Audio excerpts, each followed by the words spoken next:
아름다운 인간관계라고 하는 주제 아래서 이 존중이라고 하는 그런 말씀을 여러분들에게 말씀을 나누겠습니다.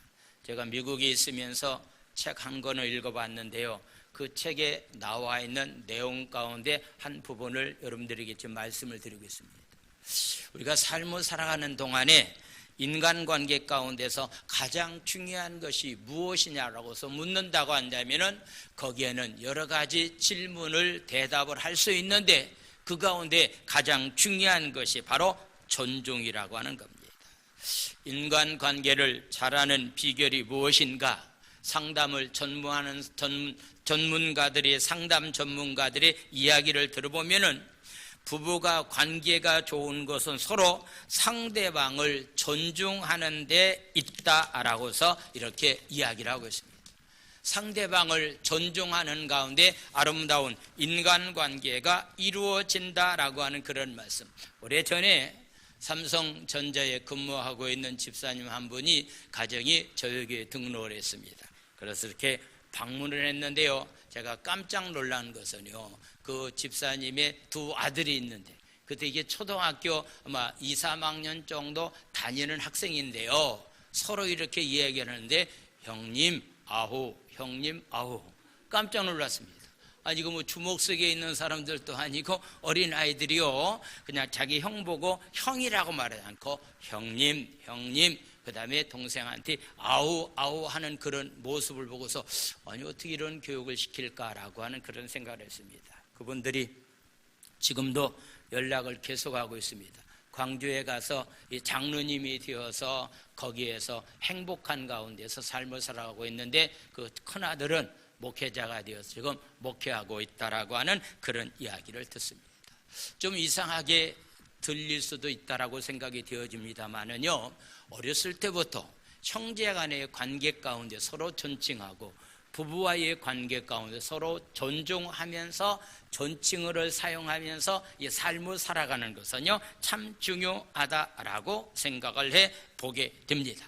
내가 상대방에게 무시를 받고 있다면은 마음의 문이 그때부터 닫혀지기를 시작합니다. 내가 상대방으로부터 존중을 받고 있다고 한다면은 상대방을 향해서 마음의 문이 열려지게 됩니다. 그렇기 때문에 존중한다라고 하는 것은 참 중요한데, 이 큰 어떤 면에서 이 존중은 하나님과 우리와의 관계 속에서도 아주 중요한 덕목 가운데 신앙인들이 지켜야 될 만한 덕목 가운데 하나입니다. 사무엘상 2장 30절에 나와 있는 말씀을 보겠습니다. 엘리라고 하는 제사장이 그가 나이가 들어서 영적인 관계가 하나님과 친밀한 관계가 없었습니다. 하나님의 음성을 제대로 듣지 못하게 되었습니다. 그래서 자녀들을, 두 아들들을 제대로 교육을 시키지 못했습니다. 그래서 그들이 예배 생활에 방해자가 되었습니다. 성전 안에서 하나님 보시기에 합당치 못한 그런 삶을 살았습니다. 전쟁이 일어났습니다. 전쟁터에 나가서 싸우다가 두 아들이 죽었습니다. 두 아들이 죽고 난 다음에 그 소식을 듣고서 엘리라고 하는 제사장이 의자에 앉아서 넘어졌다가 죽었다라고 하는 엘리 제사장의 멸망하는 그런 과정에 대해서 말씀하고 있는 말씀이 바로 사무엘상 2장 30절에 나와 있는 말씀, 우리 한번 다 같이 읽겠습니다. 시작. 그러므로 이스라엘 하나님 나 여호와가 말하노라. 내가 전에 네 집과 네 조상의 집이 내 앞에 영원히 행하리라 하였으나 이제 나 여호와가 말하노라. 결단코 그렇게 하지 아니하리라. 나를 존중히 여기는 자를 내가 존중히 여기고 나를 멸시하는 자를 내가 경멸하리라. 멸시라고 하는 단어의 뜻은 천하게 여긴다, 우습게 여긴다, 가볍게 여긴다라고 하는 그런 말씀입니다. 하나님을 존중히 여기는 사람은 하나님이 그를 존중 여기고, 하나님을 우습게 여기는 사람은 하나님께서도 그를 우습게 대해 주신다라고 하는 그런 말씀입니다. 우리가 아무리 열심히 기도해도요, 하나님을 존중히 여기지 않는다고 한다면요, 우리가 기도하는 것에 대해서 하나님은 응답을 주실 수가 없습니다. 왜냐하면은 하나님은 하나님을 존중이 여기지 않는 사람, 하나님을 무시하는 사람은요, 하나님도 존중이 여길 수가 없고 그를 무시할 수밖에 없다라고 하는 그런 사실을 말씀하고 있습니다. 엘리라고 하는 제사장입니다. 보통 사람이 아닌 하나님께 쓰임받는 제사장이었습니다. 근데 그가 하나님을 무시했습니다. 하나님을 멸시했습니다. 하나님을 존중하지 않았습니다. 그랬더니 자식들이 하나님을 존중하지 않습니다. 그래서 자식이 죽는 날 함께 죽었다라고 하는 것을 성경은 우리에게 말씀을 하고 있습니다. 그래서 존중은 모든 관계를 여는 열쇠입니다. 하나님은 우리에게서 존중받기를 원합니다. 그래서 에덴 동산에서 하나님은 아담과 하와에게 존중받기를 원하셨습니다. 그러나 아담과 하와는 하나님 말씀에 불순종했습니다. 그래서 선악과를 따먹음으로 말미암아서 그들은 결국은 하나님을 존중해야 될 만한 아담과 하와가 존중하지 아니함으로 말미암아서 에덴 동산에서 쫓겨나는 비참한 결과가 삶 가운데 나타나게 되었습니다. 사회학자들은 그런 얘기합니다. 사람에게 가장 강한 욕구가 있는데 그 욕구가 바로 인정받고자 하는 욕구라고 이야기를 합니다. 자존감, 자신감이 낮으면 거기에 많은 문제가 발생되는 그런 경우도 보게 됩니다. 적어도 우리 예수 믿는 사람들은요, 하나님의 형상대로 나는 지음받은 존재고 예수 십자가의 보혈의 피가 지불된 너무너무 값진 존재라고 하는 이런 자존감과 자신감을 가지고서 삶을 살아가는 삶은 무엇보다도 중요합니다. 사람들은 누구나 존경을 받으며 존재감을 느끼고 싶어합니다. 모든 사람이 나를 중요한 사람인가라고 하는 것에 대한 고민을 한 번쯤은 우리가 해봐야 됩니다. 자식으로부터 존경받는 부모인가, 주위에 있는 사람들로부터 인정받을 만한 자로서의 내가 삶을 살아가고 있는가라고 하는 것을 깊이 생각하는 그런 삶이 중요합니다. 왜 연예인들이 악성 댓글에 우울증에 걸리고 심하면은 극단적인 선택, 자살을 하게 됩니까? 사람은 존경받지 못할 때에 존재감을 상실하기 때문에 그런 일들이 일어나고 있습니다. 그렇다면 이렇게 중요한 존중이라고 하는 덕목을 우리는 어디에서 배워야 되는가? 저도 이 책을 읽으면서 이 말씀을 준비하면서 이 말씀이 너무너무 중요하다고 생각되었기 때문에 제가 미국에 갔다 와서 첫 번째 설교 말씀을, 이 말씀을 제가 여러분들에게 지금 드리고 있는 겁니다. 오늘만큼은 여러분들이 좀 마음의 문을 열고, 오늘만큼은 여러분들이 좀 귀를 잘 열려서 하나님의 말씀에 경청하는 그런 귀한 시간을 가졌으면 좋겠습니다. 존중이라고 하는 덕목을 우리가 어디에서 먼저 배울 수가 있겠느냐고 묻는다고 한다면요, 그것은 바로 가정입니다. 성경은 가정에서 모든 자녀가 부모를 존중해야 된다라고 해서 10계명 가운데서 첫 번째 인간들이 지켜야 될 만한 계명을 말씀하고 있는데, 신명기 5장 16절에 나와 있는 말씀을 보겠습니다. 너는 네 하나님 여호와께 명령한 대로 내 부모를 공경하라. 명령입니다. 부모를 공경하라고 하는 것은 명령입니다. 그리하면 내 하나님 여호와가 내게 준 땅에서 내 생명이 길고 복을 누리는 자로서의 삶을 살아갈 수 있게 된다라고서 말씀하고 있습니다. 전염병 때문에 여러분들 두렵지요? 혹시라도 내가, 우리 가정이, 가까운 사람이 이런 병에 걸려서 죽어져가고 있다고 한다면요, 굉장히 두려움이 있다라고 볼 수 있는데, 이런 것을 극복할 수 있는 말씀 가운데 하나는 내 부모를 너희들이 공경하라. 내 부모를 너희들이 존중하라. 그래야면 내가 땅에서 장수한다는 거예요. 산다는 그런 얘기입니다. 오랫동안 전염병과 상관없이 삶을 살아갈 수 있다라고 하는 그런 얘기입니다. 내가 손을 대서 하는 일마다 하나님은 축복을 주시겠다라고 하는 그런 말씀을 하고 있습니다. 그래서 부모를 공경하라고 하는 그런 얘기는요, 부모를 존중하라고 하는 그런 하나님의 말씀입니다.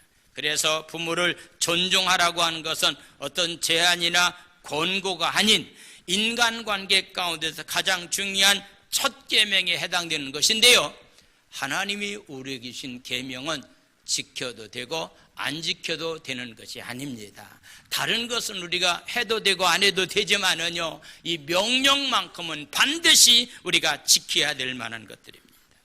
예수를 믿노라고 하면서 계명을 지키지 않는다고 한다면은 그가 가지고 있는 믿음은 가짜다, 짜가다라고서 말하고 있습니다. 사랑의 사도인 요한은 요한 1서 2장 4절에서 이렇게 말씀하고 있습니다. 2장 4절에 나와 있는 말씀. 그를 예수를 아노라 하고 그의 계명을 지키지 아니하는 자는 거짓말하는 자요 진리가 그 속에 있지 않다. 여러분들 꼭 기억해 주시기 바랍니다. 계명의 말씀을 지켜야 될 텐데 계명의 말씀을 지키지 아니하고 부모를 존중히 여기라고 하는 말씀을 지켜야 될 텐데 그 말씀을 지키지 아니하고서 만약에 믿음 삶을 살아가고 있다라고 한다면은 그가 가지고 있는 믿음은요 거짓 믿음이다, 가짜 믿음이다라고서 말하고 있습니다. 부모를 존중하지 않는 사람은, 선생님을 존중하지 않는 사람은, 선배를, 친구를 존중히 여기고 부부를 서로 존중히 여기지 못한다고 한다면 심지어 자기 자신도 존중히 여김을 받을 수가 없습니다. 성경에는 부모를 우습게 여기고 무시하는 행위를 아주 강하게 책망하고 있는데 신명기 27장 16절에 나와 있는 말씀, 바로 모세가 이스라엘 민족을 향해서 하신 말씀을 한번 보겠습니다. 27장 16절. 그의 부모를 경휼히 여기는 자는, 그의 부모를 존중히 여기지 않는 사람은 저주를 받을 것이라 할 것이요 모든 백성은 아멘 할지니라. 이 시간 여러분들 이 말씀에 아멘 하시기 바랍니다. 모든 백성은 아멘이라고 말씀입니다. 그의 부모를 존중히 여기지 않는 사람은, 그의 부모를 함부로 대하는 사람들에게는요 축복이 아닌 저주가 임할 수밖에 없다라고 하는 그런 사실을 우리에게 말씀하고 있습니다. 그래서 복의 근원 되신 하나님이 저주 내리면은 모든 것이 허사로 끝날 수밖에 없습니다. 조금 전에 우리가 여러 가지 문제로 인해서 하나님 앞에 기도했습니다. 지금요 세계가 상상할 수 없을 정도로 어떤 면에서 과학 문명이 발달이 되었습니다. 많은 과학 문명이 발달되었습니다. 경제적인 면에서도 많은 성장을 가져온 나라들이 이제 많아졌습니다. 그럼에도 불구하고서 바이러스를 잡지 못하고 있는 인간의 연약한 문제를 안고서 우리가 지금 삶을 살아가고 있습니다. 그렇다고 한다면은 복의 근원 되신 하나님이 저주를 내린다고 한다면은, 복의 근원 되신 하나님이 우리에게 축복하신다고 한다면은 그것을 막을 길이 없다라고 하는 그런 사실을 말씀하고 있습니다. 오늘 저는요 노아의 가정을 여러분들에게 소개하면서 적어도 노아의 가정이 어떤 가정이었는가라고 하는 것, 그의 세 아들이 어떻게 삶을 살다가 두 아들에게는 축복이 임했고 하나들에게는 저주가 임했는가라고 하는 그런 사실을 말씀을 드리려고 합니다. 노아는 대홍수를 피해서 방주에서 370일 지내다가 방주에서 나와서 새로운 삶을 시작을 했습니다. 그래서 8식구가 방주 안에 들어가서 방주 안에 나와서 8식구들이 삶을 시작하게 되었는데 창세기 9장 18절 말씀을 보도록 하겠습니다. 그러므로 창세기 9장 18절에 나와 있는 말씀입니다. 방주에서 나온 노아의 아들들은 시작 셈과 함과 야벳이며, 함은 가나안의 아버지라. 뒤에도 말씀드리겠지만은요 셈과 함과 야벳이 노아의 세 아들입니다. 그러면 세 아들의 이름을 거느리고 난 다음에 거기에서 끝났으면 굉장히 좋겠 텐데 가나안이라고 하는 사람이 나옵니다. 가나안은 바로 함의 아버지라고 이렇게 붙여서 설명하고 있는 그런 모습을 보게 됩니다. 노아는 방주에서 나와서 포도 농사를 시작하여 포도주를 많이 마셔서 벌거벗은 상태가 되었습니다. 20절 21절에 나와 있는 말씀 읽겠습니다. 노아가 농사를 시작하여 포도나무를 심었더니 21절 다 같이 포도주를 마시고 취하여 그 장막 안에서 벌거벗은지라라고서 이렇게 말씀을 하고 있습니다. 노아가 포도주를 먹고 왜 취했을까라고 하는 것은 성경은 정확하게 대답을 하지 않고 있습니다. 그러나 우리가 생각해 본다고 한다면 이렇게 추측해 볼 수도 있습니다. 첫 수확에 방주 안에서 있다가 나와서 포도 농사를 짓고 난 다음에 첫 수확을 거뒀을 때에 너무 좋아서 과음을 했을 것이다. 오늘날도요, 사람들이요, 너무 좋으면 술을 먹잖아요. 너무 좋아서 술을 먹었을 것이다. 또 한 가지는 새로운 인류의 첫 번째 아버지로서 혼자 아버지라고 하는 외로움 가운데 있었기 때문에 아마도 술을 먹을 수가 있을 것이다. 이젠 다 사람들이 멸망을 당하고 노아의 부부와 노아의 세 아들과 노아의 며느리 이런 8 식구만 삶을 살아가고 있기 때문에 아버지라고 하는 홀로라고 하는 것 때문에 다른 아버지가 있는 것이 아니기 때문에 외로워서 술을 마셨을 것이다. 아마도 외로움이 있으면은 오늘날도 이렇게 또 술을 마시는 그런 경우도 없지 않아 있는 것 같습니다. 요즘 경기가 굉장히 어렵다라고 하는 그런 말을 많이 듣습니다. 저희 앞에 우리 택시기사들이 굉장히 많이 찾아오게 되는데요. 전에는 하루에 한 2번 정도, 3번 정도 오시는 분들이 이렇게 보게 되는데 이번 주는 제가 활동하지 않기 때문에 밖에 나가서 보니까요, 1시간에 1번씩 오는 거예요. 그래서 이렇게 돈 안 벌고 이렇게 커피만 마시면 됩니까? 라고 물었더니 사람을 못 만납니다. 사람을 못 만나서 그냥 기분 나빠서 그냥 커피나 마시러 왔습니다 라고 해서 오는 그런 사람들을 보니까 경기가 굉장히 힘들고 어려운 상황에 있다라고 하는 것도 생각을 해봤습니다. 오늘날이나 옛날이나 자녀를 양육해야 될 만한 그런 부담이 부모에게 있습니다. 자녀를 양육해야 될 만한 부담을 가지고 있었기 때문에 아마도 이것 때문에 노아가 술에 취하지 않았는가라고 하는 것도 생각을 해보게 됩니다. 그런데요, 바로 노아가 술을 먹고 취해서 하체를 벗은지도 모르고서 잠을 자고 있었다라고 하는 것은요, 전적인 노아의 실수입니다. 다른 사람이 잘못이 아니라, 자식이 잘못이 아니라 전적인 노아의 실수입니다.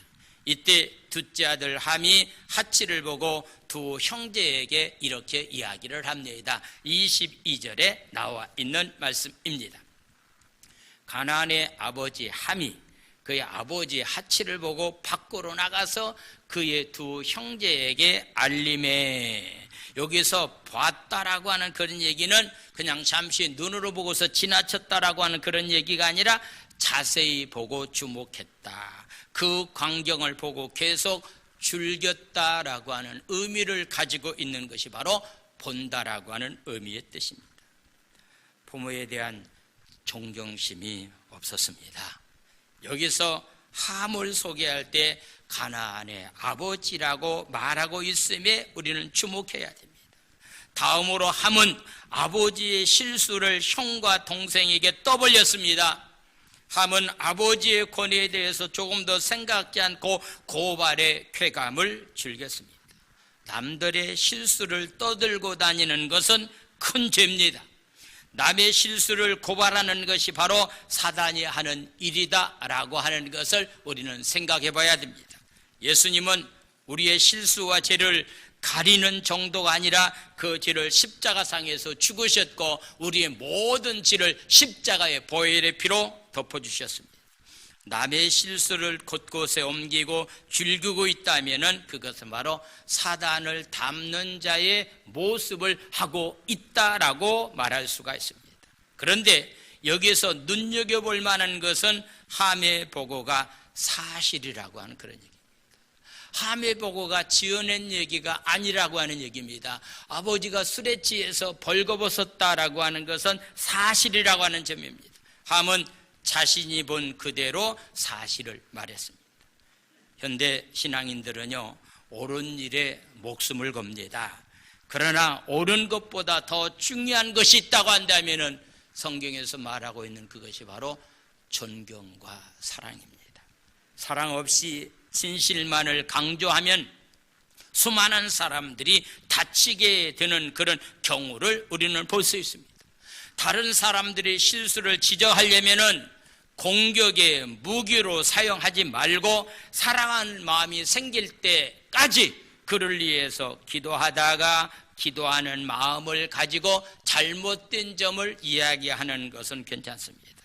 혹시라도 감정풀이로 상대방을 공격하기 위한 공격의 무기로 만약에 잘못된 것을 사용한다고 한다면 이것은 신앙인의 삶이 아닙니다. 내가 말하는 것이 사실이어도 그것을 말함으로 상대방이 존경을 빼앗는 일이라고 한다면 말하지 말아야 됩니다. 특히 교회 안에서 사실이라도 내가 본 것을 그대로 옮기는 일을 허용해서는 안 됩니다. 왜냐하면 사실보다도 더 중요한 것은 상대방에 대한 사랑이기 때문입니다. 예수님께서 마태복음 7장 12절에서 황금률이라고 말하고 있는 성경의 말씀 가운데서 황금보다도 귀한 말씀이라고 하는 말씀의 내용이 어떤 내용인가? 7장 12절에 나와 있는 말씀 우리 다 같이 읽겠습니다. 시작. 그러므로 무엇이든지 대접을 받고자 하는 대로 너희도 남을 대접하라. 이것이 율법이요 선지자니라. 할렐루야. 남에게 대접을 너희들이 받고자 하느냐? 상대방에게 너희들이 존경을 받고자 하느냐? 그렇다고 한다면은 존경을 받으려고 하지 말고 네가 먼저 존경을 베푸는 자로서의 삶을 살아가야 된다라고 하는 사실을 우리에게 말씀하고 있습니다. 함에 보고받은 형제들의 행동은 어떠했는가? 아버지의 수치를 드러냈던 함의 보고를 받았던 셈과 야벳은 어떤 행동을 취했는가? 9장 23절에 나와 있는 말씀을 다 같이 읽습니다. 시작. 셈과 야벳이 옷을 가져다가 자기들의 어깨에 메고 뒷걸음쳐 들어가서 그들의 아버지의 하체를 덮었으며 그들의 얼굴을 돌이키고 그들의 아버지의 하체를 보지 아니하였더라고서 말씀을 하고 있습니다. 옷을 어깨에 메웠다라고 하는 그런 얘기는 그냥 뭐 간단한 옷 같으면은 어떤 면에서 그냥 손으로 들고 갈 수가 있는데 어깨에 맬 만한 이유는 없다라고 생각되어집니다. 어깨에 맸다라고 하는 그런 얘기는 보통 옷이 아니라 아주 굉장히 커다란 옷, 넓이가 굉장히 큰 옷을 가지고 갔다라고 하는 그런 의미가 있습니다. 그들은 아버지의 수치를 능히 덮을 수 있는 큰 옷을 가지고 아버지의 하체를 덮어주러 들어갔습니다. 그러면서 하체를 보지 않으려고 어떻게 했다고요? 뒷걸음 쳤다라고서 말하고 있습니다. 앞으로 가면은 하체를 벗은 것을 볼 수 있는데 보지 않기 위해서 뒷걸음 쳤다라고 하는 그런 말씀입니다. 아버지를 존경하는 마음을 드러내는 행위입니다. 아버지의 실수에 대해서 여전히 아버지를 존중하고 귀히 여기는 마음이 바로 셈과 야벳에게 있었다라고 하는 그런 말씀입니다. 시간이 흘러 술에서 깬 노아는 일의 모든 과정을 상세히 알고 있었습니다. 그리고 그 일에 대해서 저주와 축복을 아들에게 했다라고 하는 것을 말씀하고 있습니다. 여러분들이 잘 알다시피 셈족에 해당되는 족속이 황인종에 해당되는 아시아 계통에 해당 누리끼리만 얼굴을 가진 사람들입니다.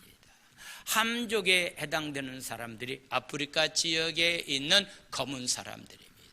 야벳 쪽에 해당되는 사람들이 바로 미국 지역의 유럽에 있는 백인종에 해당되는 사람들이 후손들입니다. 노아가 화를 내서 저주한 것처럼 보이지만은요 절대로 그렇지 않습니다. 노아에 대해서 성경은 창세기 6장 9절에서 노아가 어떤 사람인가에 대해서 노아를 이렇게 소개하고 있습니다. 이것이 노아의 족본이라 노아는 의인이었다. 당대의 완전한 사람이었다. 그는 하나님과 동행하는 사람이었었다.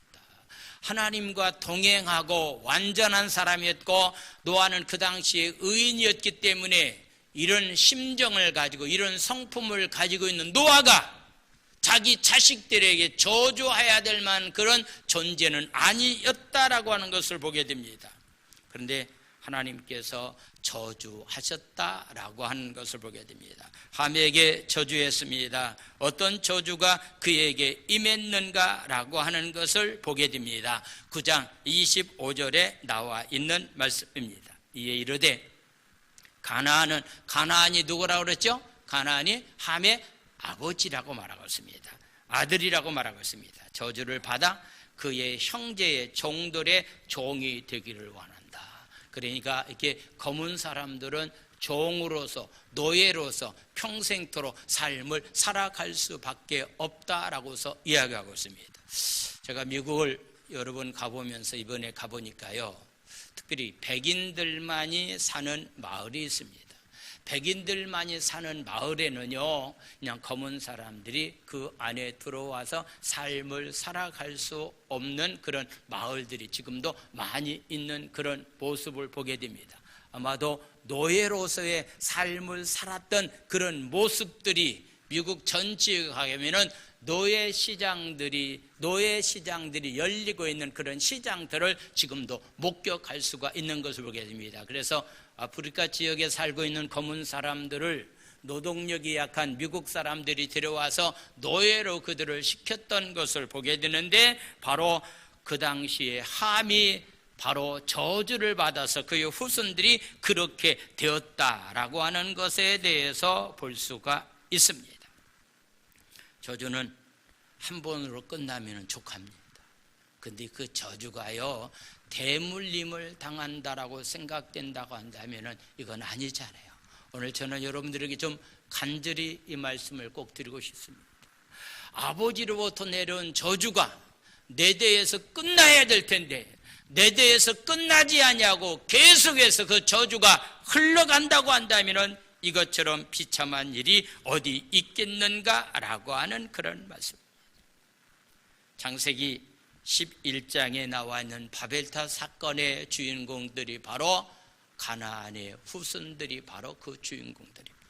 소돔과 고모라 사건의 주인공도 바로 함의 후손들이 사는 가나안 사람들이었습니다. 여호수아가 약속한 땅을 징벌했을 때 그 약속된 땅에 살고 있는 사람들이 누구라고 말하고 있죠? 가나안 7족속이라고 말하고 있습니다. 그들이 가나안 땅에서 징벌을 당하고 그 땅에서 쫓겨남을 당하게 되었다라고 하는 것을 보게 됩니다. 함이 저지른 실수는 함 혼자 저주로 끝나는 것이 아니라 대물림이 되었다라고 하는 사실을 성경은 우리에게 말씀하고 있습니다. 사랑하는 성도 여러분들, 오늘 여러분들이 좀 결정을 내려야 됩니다. 혹시 여러분들이 부모가 잘못된 그런 부모를 충분히 만날 수도 있습니다. 남편이 그런 남편을 만날 수도 있습니다. 그러나 신앙인의 삶은 부모가 잘못했다 할지라도, 남편이 잘못했다 할지라도, 아내가 잘못했다 할지라도 우리 신앙인들의 삶은 그를 존중해 주면서 사는 것이 바로 신앙인의 삶이 되어야 된다라고 하는 그런 사실을 우리에게 말씀을 하고 있습니다. 아버지를 존중히 여기지 않으면은 자녀들에게 죄의 물꼬를 트게 만드는 겁니다. 오늘날도 동일합니다. 존중이 없는 곳에는 고통이 있습니다. 존중이 없는 곳에는 외로움이 있습니다. 존중이 없는 곳에는 결국 죽음밖에 우리에게 찾아올 것이 없다라고 하는 사실을 기억하면서 여러분들이 이 말씀을 깊이 묵상하는 시간이 되기를 원합니다. 제가 아는 어느 한 분을 오래전에 알고 있습니다. 그분이 어린 시절에 아버지가 자기를 놔두고 가출했습니다. 어린 시절을 혼자 지낸다라고 하는 것이 너무너무 힘들었습니다. 아버지가 없는 가운데서 삶을 산다라고 하는 것이 너무너무 힘들었습니다. 결혼해서 삶을 살아도 그 가정이 그렇게 행복하지 못했습니다. 남편이 성격을 제대로 분노 장애증에 걸려서 조절하지 못한 가운데서 날마다 싸우는 그런 가정이었습니다. 이제 결혼 생활을 한참 하고 아들 하나와 딸을 낳은 가운데 삶을 살았는데 어느 날 갑자기 집 나갔던 아버지가 나타났습니다. 그래서 제가 이렇게 그 집을 방문해 가지고서 이렇게 보았는데 그 아들이 아버지의 이야기합니다. 나를 버리고 떠난 아버지, 당신이 뭔데 무엇 때문에 우리 집에 왔느냐 하면서 입으로 어떤 면에서 담을 수 없는 심한 욕을 하면서 아버지를 향해서 저주하는 그런 모습을 제가 보았습니다. 얼마 있다가 아버지가 세상을 떠났습니다. 그래서 장례를 제가 가서 치른 적이 있습니다. 시간이 좀 많이 흘렀습니다. 그렇다고 한다면 아버지가 잘못한 것은 분명합니다. 그런데 아버지에 대해서 용서해 주지 못하고 아버지를 저주하고 욕했던 그의 후손들이 지금 잘 되고 있느냐고 묻는다고 한다면 절대로 그렇지 못한 면을 제가 보고 있는 한 가정을 알고 있습니다. 여러분들이 자녀들이 복받는 삶이 되기를 원한다면 여러분들이 가르쳐야 될 것은 하나입니다. 존중을 가르쳐야 됩니다. 다른 것 아닌 존중을 자식들에게 가르쳐 주는 것이 굉장히 중요합니다. 제가 이게 미국에 가서 딸네 집에서 한 2주간 있었는데요. 딸의 입장에서는, 손자들 입장에서는 미국이라고 하는 곳이 아이들이 아침에 학교 갔다가 들어오면은 하루 종일 집 안에서 아이들이 있어야 됩니다. 그렇기 때문에 밖에 나가서 이렇게 마음대로 놀 수 있는 그런 상황이 없습니다. 만약에 논다고 한다면 부모가 함께 나가서 놀아야만이 놀 수 있지 밖에 나갈 수가 없는 상황이기 때문에 아이들 입장에서도 굉장히 이렇게 집안에서 있다라고 하는 것이 좀 어려움이 많이 있는 것을 보았습니다. 이렇게 손자 하나가 얘기해요. 할아버지 꼭 가셔야 되냐고, 한 주일만 늦게 가면 안 되냐고 라고 얘기를 하더라고요. 그래서 할아버지가 가야 된다. 할아버지 가지 않으면은 제주 순봉께서 할아버지가 쫓겨나니까 가야 된다라고 얘기했습니다. 하루 저녁 잠을 자고 일어나서 손자가 찾아와 얘기합니다. 할아버지가 교회에서 쫓겨나면 안 되니까 그러면 할아버지가 원하는 대로 빨리 가세요 라고 해서 잘못하면 한 주간 늦춰졌으면요 오늘 이렇게 설교도 못 하실 수 있을 거라고 생각됩니다. 그 후에 입고 간 사람 한 2주 동안 격리시킨다는데요, 그때 잘 결정해서 왔습니다. 하나님께 감사를 드릴 뿐입니다. 여러분들이 자녀들이 정말로 복받는 삶이 되기를 원한다고 한다면 자녀들에게 가르쳐 줄 것이 꼭 하나 있습니다. 부모를 존중해야 된다. 윗사람들을 존중해야 된다. 교회 지도자들을 존중해 주어야 된다라고 하는 것을 가르쳐 줘야 됩니다. 노아는 셈과 야벳에게, 바로 셈과 야벳에게는 어떤 축복을 했는가? 9장 26절과 27절에서 이렇게 말씀을 하고 있습니다. 26절, 셈의 하나님 여호와를 찬송하리로다. 가나안은 셈의 종이 된다라고서 말하고 있습니다. 알다시피 셈족에서 아브라함이 나왔습니다. 아브라함의 혈통에서 다윗이 나왔습니다. 다윗의 혈통에서 우리 인간을 구원하기 위한 예수님이 나왔습니다. 그래서 바로 셈족을 통해서 하나님은 많은 찬양하는 그런 후손들이 많이 나왔다라고 하는 그런 말씀입니다. 바로 야벳은 백인종을 향해서 어떻게 말씀을 했는가, 어떤 축복을 했는가, 27절에 나와 있는 말씀을 보겠습니다. 27절에 나와 있는 말씀 다 같이 읽겠습니다. 시작. 하나님이 야벳을 창대케 하사 셈의 장막에 거하게 하시고 가나안은 그의 종이 되게 하시기를 원하노라 하였더라. 야벳을 어떻게 한다고요? 야벳을 창대케 한다. 창대케 한다는 말이 무슨 말이요? 쉬운 말로 여기 무슨 얘기입니까? 부자로 만들어주겠다라고 하는 그런 얘기입니다. 하나님은요 야벳을 부자로 만들어 주셨습니다.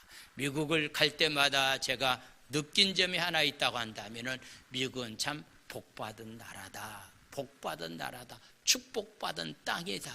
농사 짓는 땅을 보게 되면은요 차를 타고 한참 가도 그 땅 끝이 어떤 면에서 이렇게 보이지 않을 정도로의 굉장히 넓은 땅을 소유하고 있고, 하와이 지역에 가봤더니 세계에서 제일 커다란 목장이 있는데요, 그 목장도요 차를 타고 한참 가도 끝이 보이지 않은 그런 목장을 가지고서 가축을 키우고 있는 그런 면을 보면서 미국이라고 하는 나라는 정말로 창대케 하는 잘 되는 그런 축복을 받은 나라다라고 하는 것을, 풍족한 땅이라고 하는 것을 한번 생각을 해보았습니다. 존중의 시작은 가정에서부터입니다. 아버지가 실수해도 존중히 여겨야 됩니다. 어떻게 부모를 존중히 여길까? 어떤 분은 이 세 가지를 얘기하는데요. 마음을 다해서 부모를 귀히 여기자. 마음을 다해서 부모를 귀히 여기자. 부모가 완전하지 못하고 실수가 있다 할지라도 부모를 귀하게 여기자. 두 번째는요, 부모의 말에 경청하자. 부모의 말에 귀를 기울이면서 삶을 살아가는 자녀가 되어야 된다. 세 번째는 물질로 섬겨야 되는데 어떤 분은 재미있는 얘기를 하더라고요. 파란색보다는 노란색을 부모는 좋아한다. 파란색은 뭐죠? 파란색은 10,000원짜리, 노란색은 50,000원짜리. 많은 것을 부모는 좋아한다라고 하는 그런 이야기를 하고 있습니다. 특별히 나를 낳아서 양육해준 부모가 있는 반면에 영적인 부모가 우리 주위에 너무나도 많이 있습니다. 교회 안에서 리더자들을, 교회 안에서 지도자들을 존중히 여기는 그런 삶이 바로 우리 가운데 있어야 된다라고 하는 그런 말씀입니다. 다윗은 사울왕을 존중히 여겼습니다. 자기를 죽이려고 하고 있는 사울왕을 존중히 여겼습니다. 존중히 여길 수밖에 없었던 것은 사무엘상 26장 11절에 나와 있는 말씀을 한번 보겠습니다. 내가 손을 들어 여호와의 기름 부음을 받은 자를 치는 것을 여호와께서 금하셨다. 너는 그의 머리곁에 있는 창과 물병만 가지고 가자 하고서 다윗이 사울을 죽일 만한 그런 적기에 찾아왔을 때 하나님께 기름 부음 받은 종이기 때문에 절대로 죽일 수 없다라고서 말씀하고 있는 것을 보게 됩니다. 엘리사는 엘리야를 존중히 여겼습니다. 열왕기하 2장 12절에 나와 있는 말씀은 하나님께서 엘리사가 보고 소리 지르되 내 아버지여 내 아버지여 이스라엘의 병과 그 화병이 하더니 다시 보이지 않은지라. 이에 엘리사가 자기의 옷을 잡아 둘로 찢었다라고 하는 그런 얘기는 엘리사는 엘리야를 존중히 여기면서 아버지여 아버지여 당신에게 임했던 성령의 갑절의 능력을 받기를 원합니다 라고서 말씀하고 있습니다. 교회 안에 있는 모든 지도자들, 영적인 지도자에 해당되는 사람들, 귀한 직분을 맡고 있는 사람들을 존중해야 됩니다. 그 가운데 여러분들 목회자를 존중히 여기는 자로서의 삶을 살아가는 삶이 필요합니다. 함부로 목사라고 이렇게 호칭하는 것도요, 이거 올바르지 못하다고 생각됩니다. 가능하면은 우리 장로님들을 호칭할 때도 님자를 확실히 붙이고서 여러분들이 호칭하시고, 위에 있는 지도자들을 호칭할 때마다 권사라 하지 말고 권사님이라고 하는 이름을 부르고서 호칭하는 것이 참 중요하다라고 생각되어집니다. 왜냐하면은 이것이 바로 영적인 흐름입니다. 부모를 존중하는 것, 아버지를 존중하는 것, 지도자를 존중하는 것, 목회자들을 존중하는 것, 이것 없이는 하나님께로부터 우리는 존중받을 만한, 축복받을 만한 길이 우리에게 없기 때문이다라고 하는 그런 얘기입니다. 그러면은 누가 존중해야 되겠는가? 여러분들 생각할 때 아이고 존중받아야 될 만한 일을 해야 존중하지, 그런 사람을 우리가 어떻게 존중해야 됩니까? 라고 묻는다고 한다면은 거기에 대한 해답을 제가 드렸습니다. 우리는 그냥 존중하는 거예요. 지도자이기 때문에 존중하는 거예요. 부모이기 때문에 존중하는 거예요. 존경받을 만한 일이 없다 할지라도 우리가 해야 될 일은 존중하는 일만을 해야 됩니다. 로마서 12장 10절에 나와 있는 말씀을 보겠습니다. 형제를 사랑하여 서로 우애하고 존경받기를 서로 어떻게 하라고요? 먼저 해야 됩니다. 여러분들 기억하십시오. 상대방이 나를 존경하기를 여러분들이 바라지 마십시오. 내가 먼저 하면은 존경은 상대방을 통해서 우리에게 올 수 있다라고 하는 그런 사실을 말합니다. 먼저 존경하는 삶이 우리가 해야 될 만한 그런 일입니다. 존중이 자녀들의 미래를 결정하는 겁니다. 존중이 가문의 미래를 결정합니다. 사랑하는 성도 여러분들 자녀들이 잘 되기를 원하시면 하면 합시다. 자녀들이 잘못 되기를 원하는 부모가 누가 있겠습니까? 근데 중요한 것은요, 존중을 자녀들에게 가르쳐줘야 됩니다. 그래야만이 자녀들의 미래가 아름답게 결정될 수가 있습니다. 가정에서 부모를 교회 안에서 교회 리더자들을, 특별히 목회자들을 여러분들이 존중합시다. 제가 목사이기 때문에 하는 얘기는 아닙니다. 성경은 이것이 바로 복받는 자의 길이고 이것이 바로 형통한 자의 길이라고 말씀하고 있습니다. 특별히 전염병 때문에 지금 굉장히 두려움 가운데 우리가 있지만은요, 하나님을 존중히 여기십시오. 부모를 존중히 여기십시오. 그러면 반드시 하나님은 우리를 존중히 여겨 주셔서 악한 이 병마 질병 가운데서 반드시 하나님은 우리를 보호해 주실 줄로 믿습니다. 할렐루야. 이 시간에 말씀을 생각하시면서 함께 기도하기를 원합니다. 그동안에 내가 말씀을 잘 알지 못한 가운데서 상대방을 무시하면서 멸시하면서 삶을 살았는데, 부모가 잘못했다고 해서 멸시하면서 삶을 살았는데, 내가 해야 될 일은 존중하는 길밖에 없다. 이 존중의 삶을 살아가는 그런 삶이 되게 해달라고, 교회 안에서 리더자들에게, 지도자들에게 함부로 말하지 않고서 존중하는 그런 마음을 가지고 삶을 살아갈 수 있는 그런 귀한 삶이 되게 해달라고, 우리 주여 삼창한 다음에 우리 통성으로 부르짖어 기도합니다. 주여, 주여, 주여. 하나님 아버지, 시간에 하나님 저희들 기도합니다. 오늘 말씀에 근거해서 하나님 우리가 삶을 살려고 하지만은 우리 믿음이 연약한 가운데서 하나님, 우리가 약한 부분 때문에 하나님, 이 말씀에 근거해서 하나님 삶을 살아갈 만한 능력이 우리에게 없습니다. 이런 삶을 살아갈 만한 능력이 우리에게 없습니다. 주여, 우리에게 하나님 긍휼과 자비를 하나님 아버지 허락하여 주시옵소서. 은혜를 하나님 아버지여 베풀어 주시옵기를 간절히 하나님 빌고 원하옵나이다. 하나님 아버지를 찬양합니다. 하나님 아버지 영광받아 주시옵소서. 아버지 부모를 존중히 여기는 자들이 되기 원합니다. 부모가 실수하고 잘못한 일이 있다 할지라도 하나님 아버지요, 부모를 존중히 여기는 자로서 하나님 삶을 살아갈 수 있는 귀한 삶들이 다 될 수 있도록 은혜를 하나님 아버지여 허락하여 주시옵기를 빌고 원하옵나이다. 하나님 아버지, 교회 안에서 하나님 서로 하나님 리더자들을 하나님 존중히 여기는 자로서 하나님 삶을 살아가는 자들이 다 되기를 원합니다. 사랑하는 자녀들이 장래의 미래의 길은 아버지 부모를 존중하는 데서 하나님 미래의 길 열리게 됩니다. 지도자들을 존중히 여기는 가운데서 하나님 미래가 열리게 된다라고 하는 를 깨닫고 하나님 아버지, 부모가 잘못했다 할지라도 지도자가 잘못했다 할지라도 하나님 서로 존중하면서 귀하게 여기면서 하나님 삶을 살아갈 수 있는 귀한 삶들이 다 될 수 있도록 하나님 아버지 은혜와 자비와 공유를 하나님 우리에게 하나님 아버지여 허락하여 주시옵소서. 할렐루야. 하나님 아버지를 찬양합니다. 하나님 축복해 주시옵소서. 먼저 손 내밀지 못하고,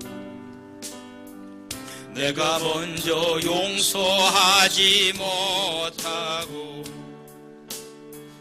내가 먼저 웃음 주지 못하고, 이렇게 머뭇거리고 있네. 그가 먼저 손 내밀기 원했고, 그가 먼저 용서하길 원했고, 그가 먼저 웃음 주길 원했네. 나는 어찌 된 사람인가?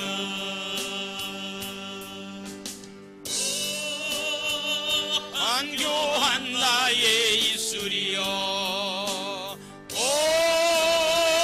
더러운 나의 마음이여, 왜 나의 입은 사랑을 말하면서, 왜 나의 마음은 화해를 말하면서, 왜 내가 먼저 져줄 수 없는가? 왜 내가 먼저 손해볼 수 없는가? 오늘 나는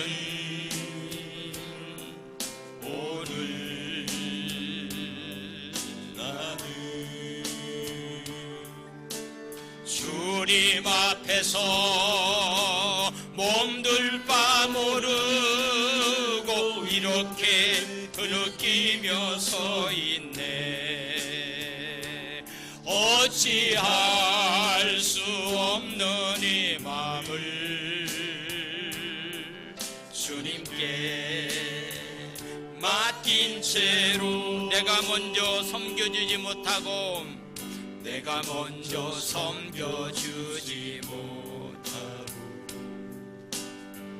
내가 먼저 이해하지 못하고 내가 먼저 높여주지 못하고 이렇게 고집 부리고 있네. 그가 먼저 섬겨주길 원했고 그가 먼저 이해하길 원했고 그가 먼저 높여주길 원했네. 나는 어찌된 사람인가. 오 추악한 나의 욕심이여, 오 서글픈 나의 자존심이여, 왜 나의 입은 사랑을 말하면서 왜 나의 맘은 화해를 말하면서 왜 내가 먼저 쳐줄 수 없는가, 왜 내가 먼저 손해볼 수 없는가. 오늘 나를